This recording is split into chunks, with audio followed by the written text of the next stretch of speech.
Celeste. Hello, my lovely. How are you? I'm good. How are you? I'm awesome. Thank you for inviting me on your live. Oh, you're so welcome. It is a pleasure to have some chinwag time with you. I was just Absolutely. letting everyone know that we're both physios and yoga teachers, and I feel like we're both just interested in learning more about the brain and using that to help people that we work with. And I basically thought today we'd share like one thing each of something useful that we find applicable to using day to day with people that we work with in terms of them either moving better or feeling better or whatever the thing is.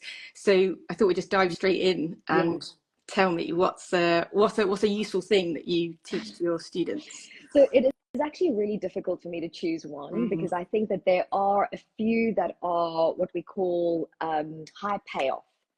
And one in particular is actually learning how to sensory stimulate the skin. And obviously, as physios, we do a lot of hands-on techniques. And what we actually forget is that there are so many different receptors that are going to respond to lots of different types of stimulation. So yes, us putting our hands on bodies and, mobilizing the tissues will stimulate some of those receptors, but we also have hot, cold, sharp, dull, vibration. And actually we can empower people to utilize all of those on their own when they're out and about in life. So one thing that I do before I do any kind of movement practice is what I learned from Dr. Cobb from Z Health is like sensory before motor. Before you hit the gym, before you do your yoga practice, actually stimulate your skin. And if you have any scars or tattoos, utilizing hot, cold, sharp, dull, vibration, testing which of those sensory stimuli actually help to improve your movements, and then do those before you hit the gym, because actually it'll improve your motor outputs. I love it. And then would you do like a test retest of the different types? Like would you test dull, test vibration, and then just look at how you respond to decide which one? Exactly. And even you can take it a step further, and you can look at the skin, the velocity, how fast you're doing the tactile stimulation, Nice. what direction you're gliding the skin can also have an effect. So I think when you start learning this, and this happens with all the different drills and all the different neurology, two things happen. One, it becomes very, very overwhelming because there's so many variables to consider. But, and here's the big kicker, it's actually empowering, because now we're actually looking at the body through a far more holistic lens than we have done in the past, where we were just like muscles, bones, fascia, deep tissue. Let's break up that fascia. And I'm like, well, that's one very, very, very tiny piece of an extraordinarily complex puzzle. So even though all the things that I've just shared seem like, whoa, that's a lot, actually be like, no, that's a good thing. We need to test all the variables so we can be a little bit more precise in actually what's helping someone or potentially holding them back. And I'll give a quick example. If someone's having trouble throwing a ball and the pain is in this position, you're going to need to put their arm in this position and actually figure out what's the skin doing in this position. And sometimes light skin stimulation in the position that's a problem can actually help to alleviate the issue. The skin is so powerful, and I think we often bypass it and think, oh, we've got to go to the deepest layers and we have to break up that fascia.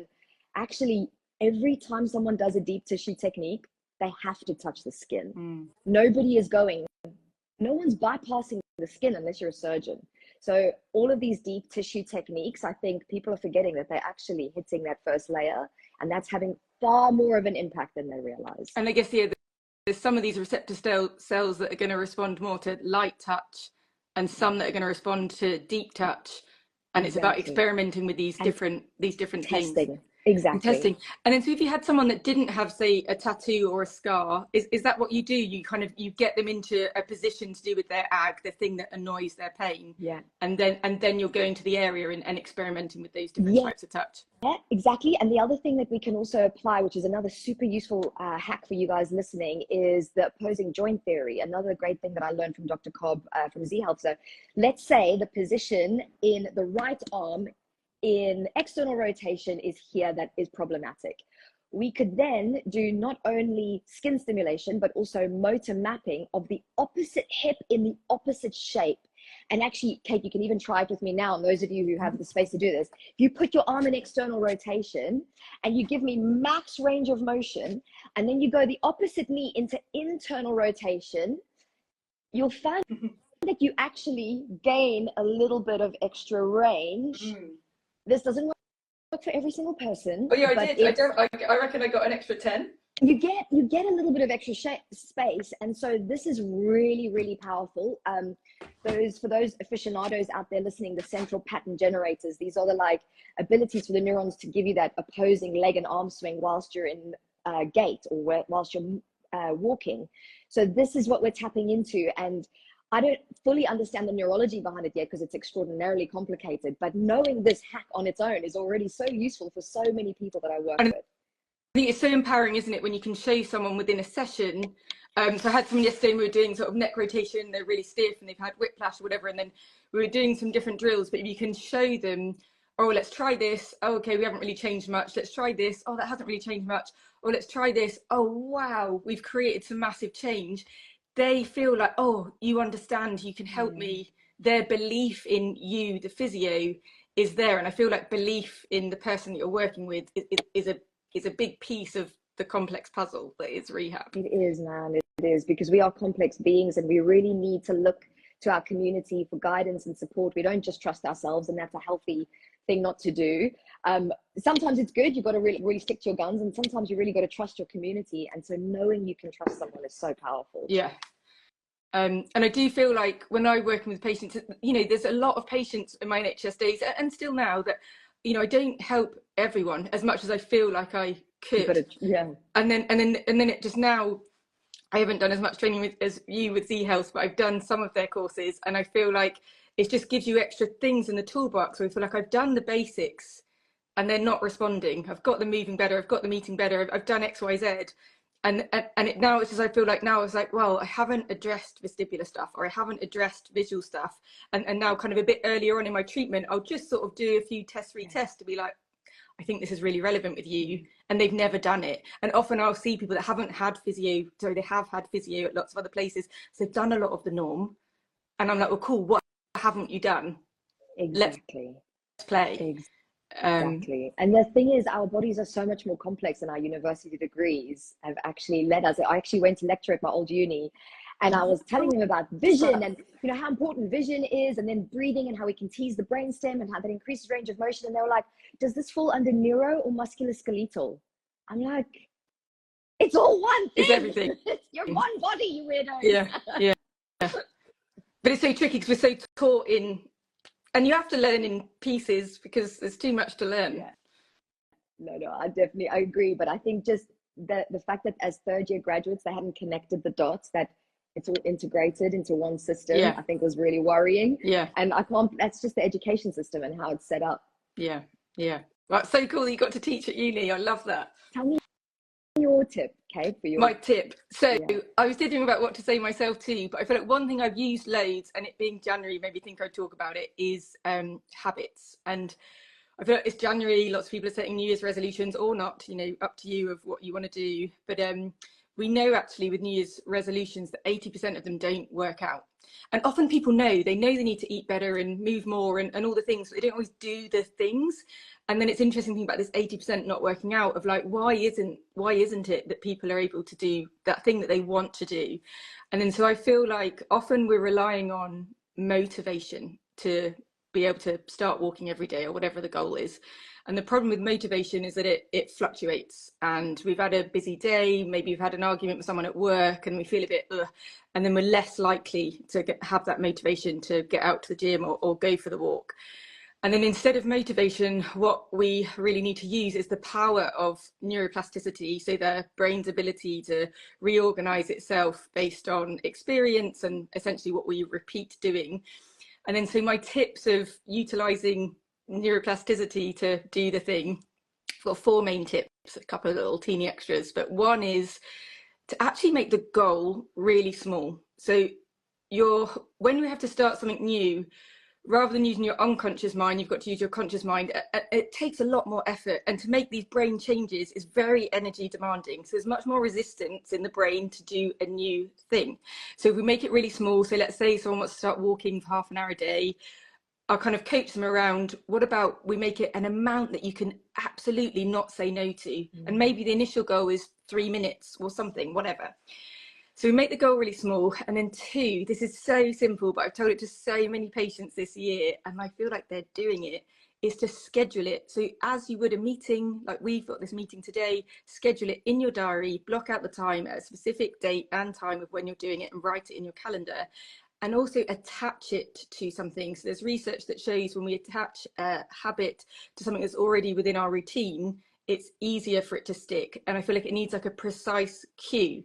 So that would be for the half-an-hour walker person. Maybe they're going to do it in the morning. It's always good to do your new things in the morning. We have a bit more brain power for it if you can. But let's say they're going to do it after breakfast. So they eat their breakfast, they put the bowl in the dishwasher, and then that's kind of the cue. The bowl's in the dishwasher, they close the dishwasher, and you go out the door. And it seems really silly, but essentially the brain likes patterns, and you're making it easier for the brain to kind of like feel it into that pattern. And I know it's here with my dog. He knows before I do when it's ready for the walk. Like I've done X, Y, Z, and he's already there going, take me out.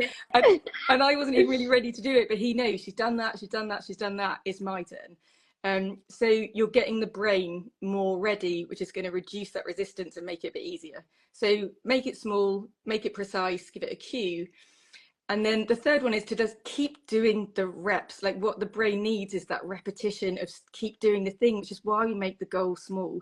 And it's reps, reps, reps, reps, reps that's then going to make it easier. And just have that knowledge that it is hard to start something new, and just give yourself that grace of just knowing it's going to need that little bit of extra push in the beginning, but in the long run that gets much easier to do because we've changed the brain and made it easier. And then the fourth one, which is a bit woo-woo, but there is like research to support it, but it's to, and I found it personally very helpful, but is to practice a bit of visualization. So I don't spend ages doing it, but say the night before, if I want to do a run, I just visualize myself getting up, getting dressed and going out the door for the run. But I also think about the barriers. So what's the barriers? I get up and it's really misty and wet and I don't want to go. Or the kids have been up in the night and I'm really tired and I can't be bothered. And then I just kind of think through those barriers and then imagine overcoming the barriers. And it takes all of like a minute, 90 seconds. Well, I mean, yeah, that's visualization. That's extremely powerful. It's extremely powerful. And we know from research studies on professional pianists, when you get them to learn some music by not actually playing but just reading music or imagining playing music, they get changes on functional MRI scans and they get neuroplastic changes. Wow. So you're basically practicing in the brain the thing that you want to do, and you're getting the brain more neuronally, I don't know if that's a word, but more like wired up, ready to do the thing, to reduce that resistance. So I found that really helpful. And then the last two little extras is like surrounding yourself with people that are doing similar things. I always found like if my husband was running, I would run, and if he wasn't running, I wouldn't run. And I was like, why? I know. Why am I doing it? Drinking, you probably end up drinking. And so like, choose your environment wisely. Exactly. It's huge. Or like have a coach or a physio, someone for accountability to kind of keep checking in with. And the last thing is to give yourself some like pats on the back for doing the thing, because often we're always like, there's this negative bias in the brain. We're always thinking, oh, I'm only doing 10 minutes, I'm not enough, my neighbour's doing that, or whatever. But actually giving yourself this little like pat on the back of like, I'm doing 10 minutes more than I was last month, and that gives you a little dopamine hit, which helps that kind of like reward, gives you a bit more happy chemicals and helps you with the motivation to do the thing. Absolutely. Oh my God, I love all those tips. They are so fantastic. Thank you so much for sharing them. Oh, thank you too. It's been really nice to chat with you. We'll keep it there, because I know, like, I don't know, Instagram's probably like a shorter thing, and I feel like me and you could talk for a day about the brain. I know, it would be really cool to keep going. But guys, thank you so much for tuning in. It was such a pleasure to share with all of you. And yeah, hopefully we get to connect another time, Kate. We can talk more stuff like this. For sure. And the last thing I wanted to say is that Celeste and I both have sort of brain nervous system related trainings on our website. I'm running a new webinar, a brand new one, next Wednesday, which is about building resilience for your mind and body, and we talk emotions, pain, motivation, excuse me, all that sort of thing. And Celeste has a functional neuroanatomy extensive course on her website aimed at yoga teachers, and although I haven't done it, I know it will be amazing. Thank you so much, Kate. I really appreciate it, and yeah, I can't wait to check out what you've got to offer. Thank you so much. All right. Well, have a nice day, Celeste. Thanks so much for chatting. My love. Take care. Bye. Everyone.